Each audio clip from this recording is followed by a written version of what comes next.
A pesar de que el modelo genético mendeliano, concretamente en el cruce monohíbrido, se basa en el concepto del azar para realizar los procesos matemáticos, hay que tener en cuenta una cosa, que ese azar no es ilimitado. En la lección anterior introducimos de manera bastante evidente el concepto de la ley de la dominancia completa, en la cual uno de los factores generaba el fenotipo dominante y el otro factor generaba el fenotipo recesivo de manera muy clara y fácilmente obtenible mediante experimentos. Sin embargo, no mencionamos el punto donde empleábamos la segunda ley mendeliana, la ley de la segregación independiente. La ley conocida como segregación independiente se asume cuando los factores de los genotipos se distribuyen azarosamente durante la generación de gametos. Y adicionalmente, tienen que volver a redistribuirse azarosamente durante la fecundación para poder ser medibles. Estos procesos azarosos o aleatorios los modelábamos mediante el cuadro de Punnett. Sin embargo, dicho cuadro no es más que un resumen de un proceso que es fundamentalmente algebraico, que involucra los muy conocidos casos de factorización, factor común y binomio cuadrado perfecto. Y cuando no los involucra, el problema se reduce a multiplicaciones de monomios elementales.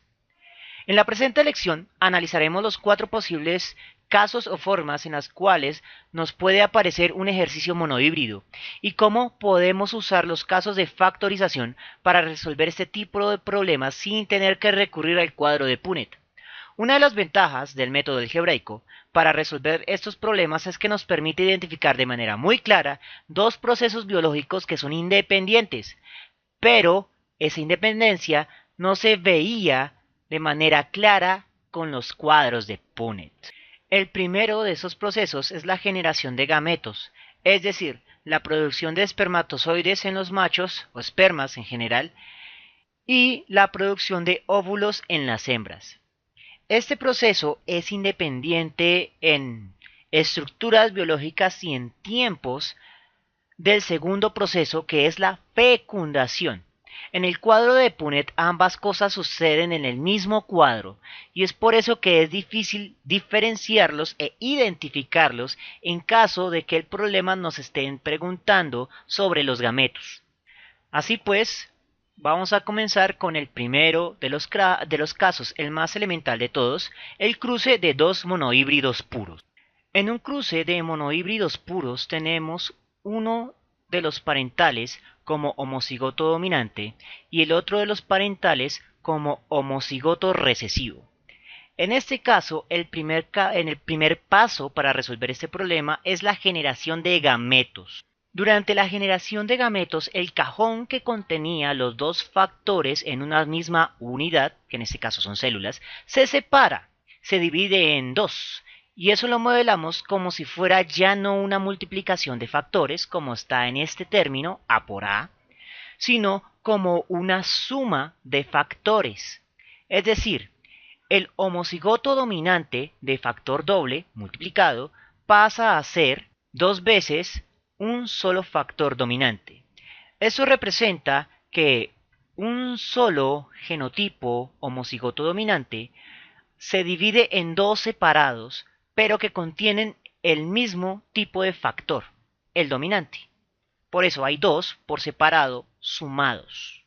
Mientras que en este caso los dos factores están multiplicados. Lo mismo pasa con el homocigoto recesivo, que pasa de ser homocigoto recesivo a dos entidades o células gaméticas, cada una con un solo factor recesivo.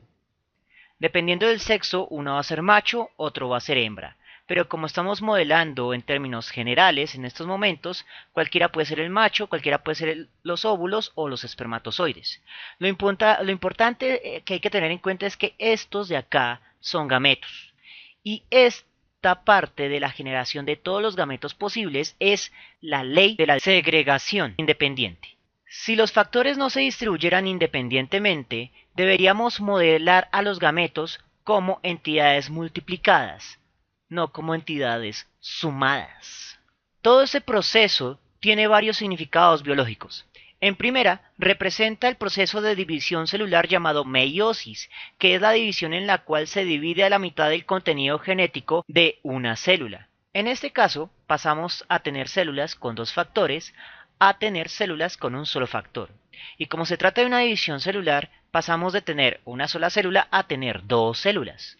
En resumen, aumenta la cantidad de individuos, es decir, de células formadoras de gametos a gametos propiamente dichos, y el contenido genético en esa división disminuye a la mitad. El siguiente paso con significado biológico muy concreto es la fecundación. Y aquí es donde realizamos el proceso de multiplicación factorial algebraica.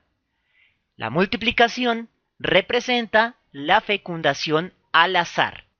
El resultado de la multiplicación factorial va a dar lugar a los genotipos esperados en la siguiente generación, F1, junto con un coeficiente que va a representar el número de éxitos del genotipo buscado. Y la suma de todos los coeficientes en los términos que se encuentren en el resultado de la multiplicación factorial, la suma de todos esos numeritos va a dar lugar al número total de posibilidades teóricas. Aunque en este caso el coeficiente es único y representa ambas cosas, el número de éxitos y el número de posibilidades totales. Esto hace que al calcular la probabilidad del genotipo, siendo este el número de éxitos dividido entre el número de posibilidades totales, nos quede reemplazado como 4 dividido entre 4, porque 4 es el número de éxitos y 4 es el total de coeficientes que encontramos en la respuesta. 4 dividido entre 4 es igual a 1. Y si lo multiplicáramos por 100 para obtener una probabilidad expresada en porcentajes, nos daría el 100%. En otras palabras, en la F1 se espera que todos los genotipos sean heterocigotos para un cruce de dos homocigotos puros. Y con esos resultados podemos calcular los fenotipos. La probabilidad del dominante teórico va a ser igual a la probabilidad del homocigoto dominante más la probabilidad del heterocigoto. La probabilidad del homocigoto dominante es 0 porque no había ninguno, y la probabilidad del heterocigoto es 1 porque eran todos.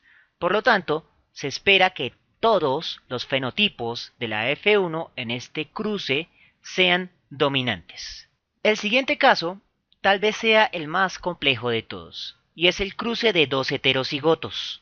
Sin embargo, al avanzar en su proceso, podemos darnos cuenta de varias cosas. La primera es que al generar gametos debemos expresar el resultado como un binomio de la forma factor dominante más factor recesivo, porque como son factores diferentes no se pueden sumar, quedan expresados como un binomio. El segundo detalle es que ambos parentales producen el mismo tipo de gametos, por lo que no tenemos que molestarnos en hacer la segunda parte del modelado en la generación de gametos.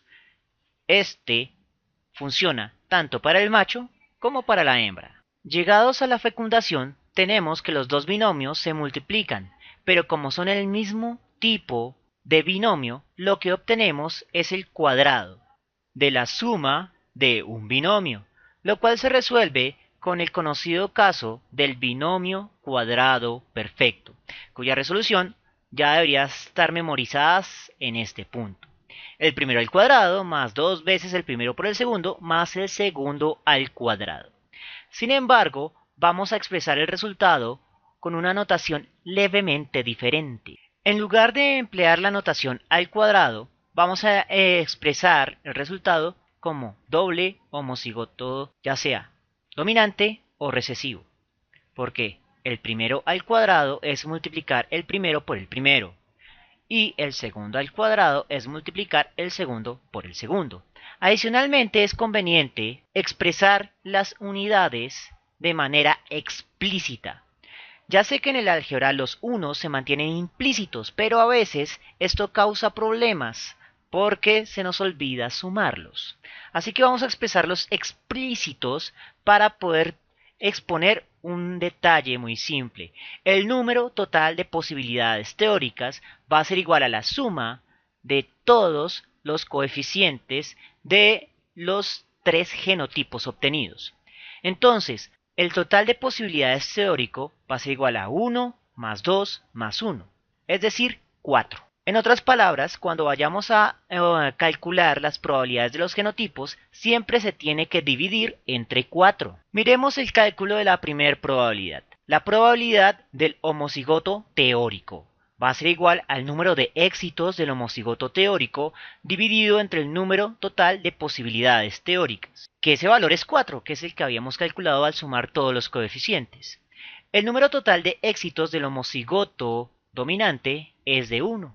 Por lo tanto, su probabilidad queda expresada como un cuarto o 0,25 cuando expresamos el valor como una frecuencia o el 25% cuando lo expresamos como un porcentaje. Vamos entonces a calcular el del heterocigoto. En el heterocigoto lo que tenemos es que el número de éxitos del heterocigoto es de 2. Por lo tanto, la división queda como 2 dividido entre 4. Y 2 dividido entre 4 es igual a 0,5. Y le agregamos el 0 a la derecha para que quede expresado con la misma cantidad de decimales de confianza que la primera respuesta. El cálculo del último, el homocigoto recesivo, es exactamente igual al del homocigoto dominante, ya que ambos tienen la misma probabilidad.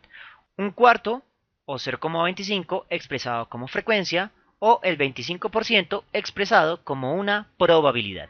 Ahora que ya tenemos las 3 probabilidades de los genotipos, podemos calcular los fenotipos esperados. Entonces tenemos 2 fenotipos por encontrar: el fenotipo del dominante teórico y la probabilidad del fenotipo recesivo teórico. La probabilidad del dominante teórico va a ser igual a la probabilidad del homocigoto dominante teórico más la probabilidad del heterocigoto teórico. Buscamos esos valores.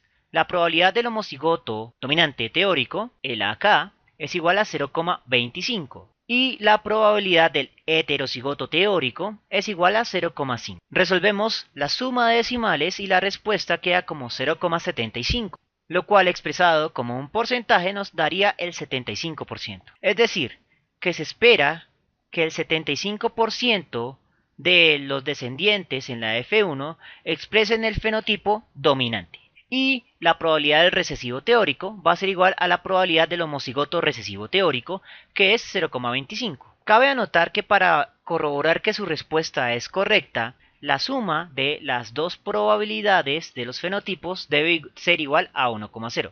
0,75 más 0,25 da 1. Por lo tanto, vamos bien. El tercer caso es un homocigoto dominante contra un heterocigoto. Vamos a seguir entonces el procedimiento. Lo primero es generar gametos. Generamos los gametos del heterocigoto, que es el binomio, y los gametos del homocigoto dominante, que es un monomio. Posteriormente procedemos a la fecundación. Y la fecundación se convierte en un factor común. 2 veces el factor dominante, abre paréntesis, factor dominante más factor recesivo. Entonces el factor común evidentemente es el factor externo por cada uno de los factores internos. Y su resolución nos da los genotipos esperados. Entonces expresamos la respuesta no como A al cuadrado, sino como doble A factor dominante. Entonces tenemos 2 factores dominantes más 2 factores heterocigotos. Sumamos los dos coeficientes y nos da un total de 4, que es la probabilidad de posibilidades teóricas. Y con esos valores podemos calcular las probabilidades de los genotipos. Empleamos la fórmula general de la probabilidad, corregimos aquí un pequeño error de notación, y básicamente el número total de éxitos del dominante es de 2. 2 entre 4 es igual a 0,5. Entonces, la probabilidad del homocigoto dominante es del 0,5 o 50%. La probabilidad del heterocigoto, 0,5 o 50%. Con estas probabilidades podemos calcular los fenotipos esperados, lo cual se vuelve una suma elemental, 0,5 más 0,5, ya que ambos genotipos generan el mismo fenotipo, el dominante. 0,5 más 0,5 es igual a 1. Por lo tanto, todos los descendientes F1 en este tipo de cruce van a ser dominantes. Finalmente, tenemos el último caso, el homocigoto recesivo contra el heterocigoto. Nuevamente, esto es seguir el procedimiento. Primero que todo, generar los gametos, que para el heterocigoto es el binomio y para el homocigoto recesivo es el monomio recesivo. Una vez que tenemos los posibles gametos, realizamos la multiplicación factorial para representar la fecundación. Y esta multiplicación factorial vuelve a tomar la forma de un caso de factorización de factor común. Y al resolver ese factor común obtenemos los genotipos esperados. Al sumar los coeficientes obtenemos que el total es de 4. Y ese es el número total de posibilidades teóricas que requerimos para calcular las probabilidades de cada uno de los genotipos, siendo la probabilidad del homocigoto recesivo teórico igual a 2 entre 4 y la probabilidad del heterocigoto igual a 2 entre 4. Con las probabilidades de los genotipos podemos calcular las probabilidades de los fenotipos. Comencemos entonces buscando o calculando la probabilidad del fenotipo dominante teórico, que es igual a la probabilidad del homocigoto dominante teórico, que no tenemos, por lo tanto su probabilidad es 0, más la probabilidad del heterocigoto teórico, que es de 0,5. Por lo tanto, la probabilidad del dominante teórico es de 0,5 o del 50%. Ya con ese resultado podemos darnos cuenta de que nos falta algo y esos deben ser fenotipos recesivos. Por lo tanto, debemos calcular la probabilidad del fenotipo recesivo teórico,